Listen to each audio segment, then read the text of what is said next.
السلام علیکم. 2 دقیقې خبر ته راغلاست.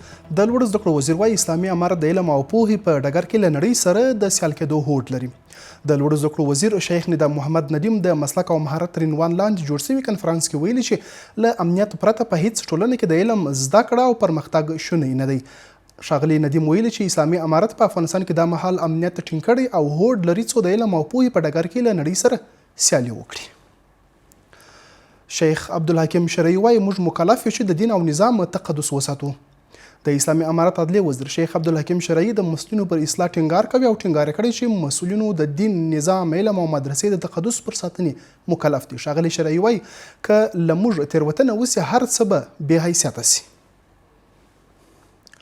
نوي کابل ښار کې د آبادۍ لپاره نوی مهم ګام سلګونه کسانو ته پکښې د کار زمینه برابریږي.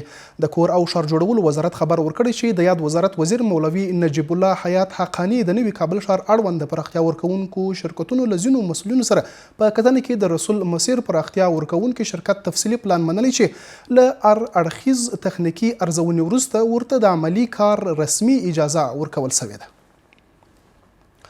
کراچۍ کې د اورلګېدنې خونړۍ پیښه 26 کسان مړه او 81 نور لا هم ترې تم سوي. د کراچۍ ښار په یوه سوداګریز مارکیټ کې د سختې اورلګېدنې له امله لږ تر لږه 26 کسان مړه سوي او 81 نور لا هم ترې تم دي. او د چیلي خونړۍ اورلګېدنه 19 کسان مړه او سلګونه کورونه ویجاړ سوي. د سویلي امریکا چیلي هیواد په بیلابیلو سیمو کې د ځنګلي اورونو له امله لږ تر لږه 19 کسان مړه سوي، سلګونه کسان د خپلو مینې پرېښودو ته اړ او سلګونه کورونه په بشپړه توګه ویجاړ سوي دي. دا و 2 دقیقې خبر تر بیا د الله په امان.